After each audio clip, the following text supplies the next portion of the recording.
Hi parents, now that you've had a chance to be under the same roof with your kiddos, with balancing work, life, and school under the same roof, well, you may be struggling with the schedule. First of all, know you're absolutely not alone.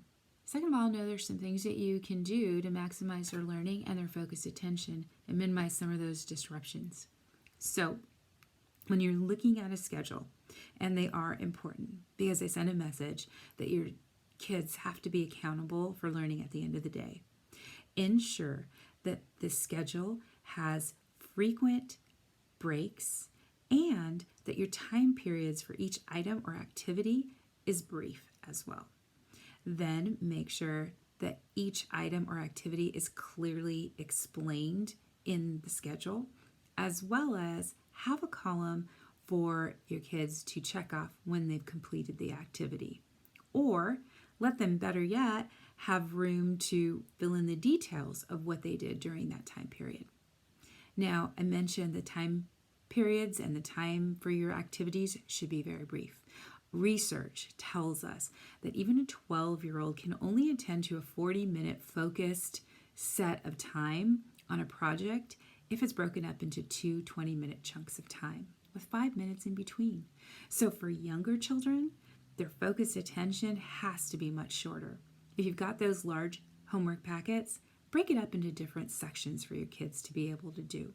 And intersperse math with reading and maybe puzzles, games, break time. Have plenty of breaks. Now let's have my daughter show you what her schedule looks like. So here is my daughter's new coronavirus school. And there she is in her own reading nook she set up herself. She's got her basket and her supplies. And would you come on up here and show us your schedule for the day? Sure. So I'll show you her schedule really quickly.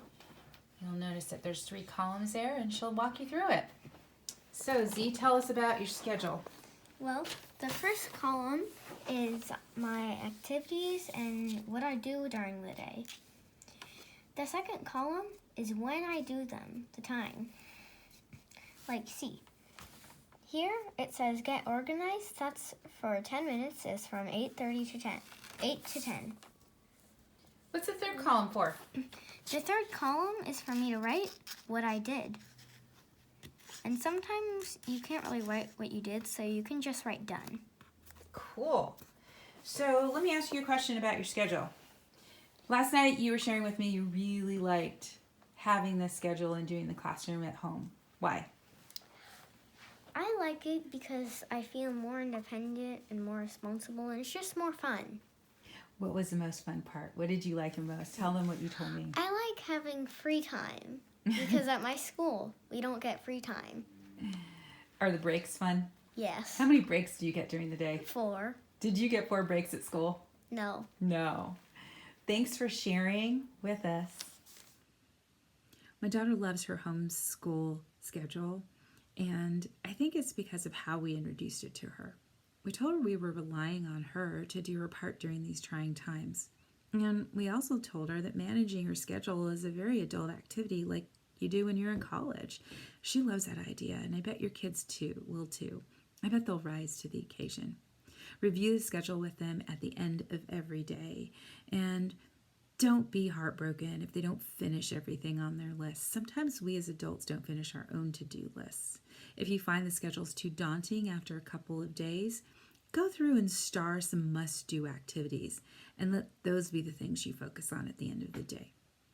Now, please don't forget to praise your kids for whatever work they are doing and pepper that praise throughout the day to really encourage them to keep on track. You know, these really are hard times for your kiddos, and they're doing the best that they can. And who knows, your voice of encouragement and your confidence in them to do this just might be the thing they need to do to try a little bit harder tomorrow. Those are the tips I have for you. Praise, lots of praise. Keep a consistent daily schedule and have lots of breaks for your kids. You'll make it, they will too.